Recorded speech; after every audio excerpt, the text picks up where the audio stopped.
Assalamualaikum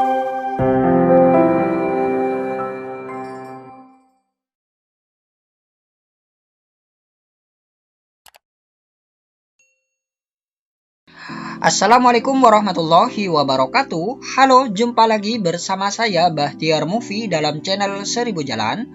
Baik teman-teman, pada video kali ini admin akan memberikan informasi yaitu mengenai pengumuman peserta, waktu dan tempat lokasi ujian di seleksi P3K Guru di tahap yang kedua. Nah, untuk ujian seleksi P3K tahap yang kedua ini sudah tinggal 4 hari lagi ya teman, 4 hari lagi, yaitu dijadwalkan tanggal 6 sampai dengan tanggal 10 Desember 2021. Dan sebelum mengikuti ujian, ini peserta harus mencetak kartu peserta ujian terlebih dahulu. Dan untuk jadwal pencetakan kartu peserta ujian ini dijadwalkan hari ini ya teman, yaitu tanggal 2 Desember 2021. Nah, ini dia. Pengumuman daftar peserta, waktu dan tempat seleksi P3K Guru tahap 2 ini dijadwalkan tanggal 2 Desember 2021. Dan untuk cetak kartu peserta seleksi P3K Guru di tahap yang kedua ini dijadwalkan tanggal 2 sampai dengan 5 Desember 2021. Nah, jadi mulai hari ini sudah bisa mencetak kartu peserta ujian dan juga bisa mengecek waktu dan tempat lokasi ujian di seleksi P3K Guru di tahap yang kedua. Nah, mari kita akan coba ya teman, kita akan coba login ke akun sscsnbkn.go.id.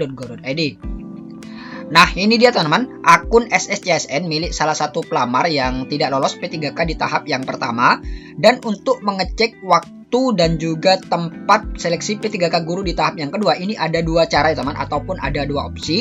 Yang pertama, teman-teman bisa mengecek di akun masing-masing yaitu di SSCSN ini, dan yang kedua teman-teman bisa cek di website resmi yaitu p3kguru.kemendikbud.go.id.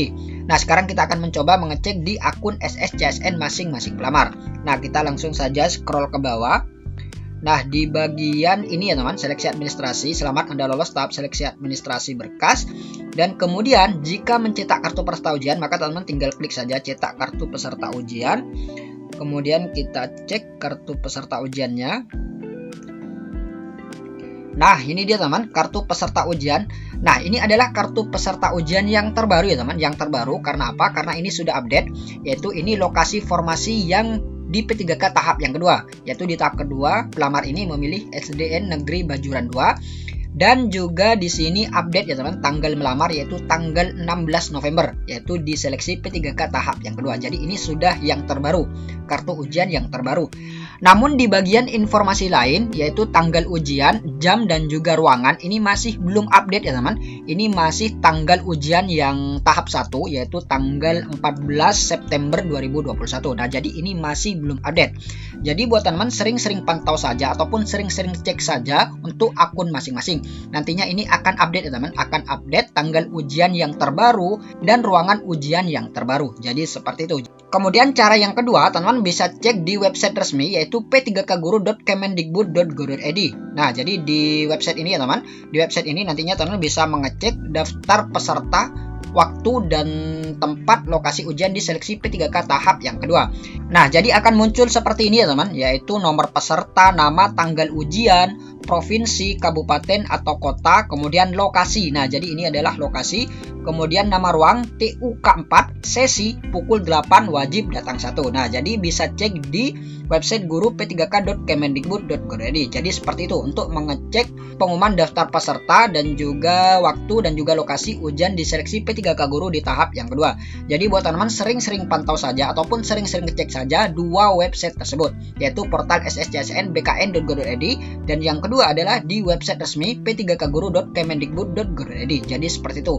Kemudian ini adalah ketentuan di ujian seleksi P3K Guru tahap yang kedua. Kita lihat poin yang pertama.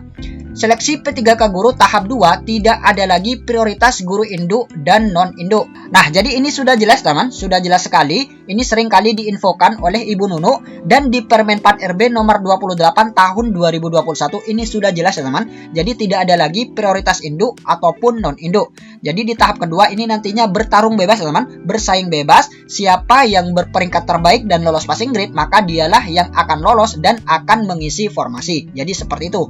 Kemudian selanjutnya poin yang nomor 2, peserta yang tidak lolos tahap 1 memilih kembali formasi dalam satu daerah kewenangan.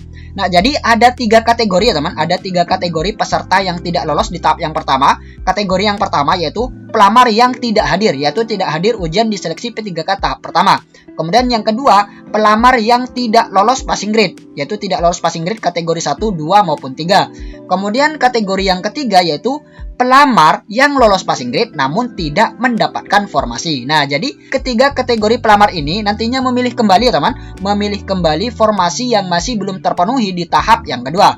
Dan sedikit keuntungan bagi guru honorer yang sudah lolos passing grade namun tidak mendapat formasi, maka di tahap kedua nantinya bisa menggunakan nilai passing grade di tahap pertama, nantinya bisa digunakan di tahap yang kedua. Jadi seperti itu ya teman.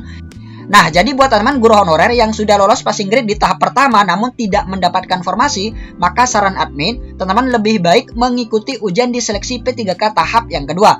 Karena tidak ada ruginya sama sekali mengikuti ujian di seleksi P3K tahap yang kedua. Jadi misalkan di tahap kedua nilainya teman-teman ini tidak lolos passing grade dan kecil, maka yang digunakan adalah nilai yang tahap pertama. Jadi seperti itu. Dan apabila nilai di tahap kedua ini misalkan tinggi nilainya dan lolos passing grade, maka yang digunakan adalah nilai yang di tahap yang kedua. Jadi tidak ada ruginya teman, tidak ada ruginya mengikuti ujian di seleksi P3K tahap yang kedua ini.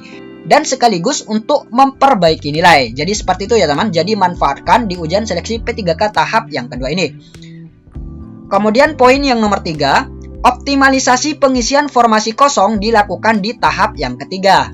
Nah, jadi ini dia teman-teman, optimalisasi pengisian formasi kosong ini dilakukan di tahap yang ketiga. Jadi banyak sekali pelamar yang bertanya teman, banyak sekali pelamar yang bertanya, Kak, mengapa yang sudah lolos passing grade namun tidak mendapatkan formasi, ini tidak ditempatkan saja di sekolah-sekolah yang tidak terpenuhi. Nah, jadi banyak sekali pelamar yang seperti itu teman, pelamar yang lolos passing grade namun tidak mendapat formasi. Nah, jadi jawabannya ini teman, jawabannya adalah optimalisasi pengisian formasi kosong ini dilakukan di tahap yang ketiga. Nah, jadi seperti itu ya teman-teman, mengapa Panselnas ini tidak menempatkan guru honorer yang lolos passing grade namun tidak mendapatkan formasi ini tidak ditempatkan di sekolah-sekolah lain, ini karena optimalisasi ini dilakukan di tahap yang ketiga, bukan di tahap pertama dan juga bukan di tahap kedua. Jadi seperti itu ya teman. Jadi di tahap ketiga baru nantinya pelamar yang lolos passing grade namun tidak mendapatkan formasi, ini nantinya akan ditempatkan di sekolah-sekolah yang masih belum terpenuhi. Dan tentunya nantinya akan di-ranking kembali ya teman, akan di-ranking kembali peserta yang lolos passing grade dan berperingkat terbaik, maka dialah yang akan ditempatkan di sekolah-sekolah yang masih belum terpenuhi. Nah, jadi seperti itu ya teman, aturan sesuai dengan Permenpan RB nomor 28 tahun 2021. Kemudian poin yang nomor 4, tingkat kesulitan atau kesukaran soal P3K tahap 2 kurang lebih sama dengan soal tahap 1. Kemudian yang nomor 5 yaitu afirmasi masih digunakan di tahap yang kedua. Nah, jadi afirmasi ini masih berlaku ya teman, masih gunakan di P3K tahap yang kedua, yaitu afirmasi sertifikat pendidik, usia di atas 35 tahun, honorer K2, disabilitas dan lain sebagainya. Jadi ini tetap berlaku di tahap yang kedua. Begitu juga penyesuaian nilai ambang batas, yaitu nilai ambang batas kategori 1, kategori 2, dan kategori 3. Nah, jadi ini masih berlaku ya teman, masih digunakan di ujian seleksi P3K tahap yang kedua. Baik teman-teman, itulah sedikit informasi dari kami. Semoga video ini bermanfaat. Wassalamualaikum warahmatullahi wabarakatuh.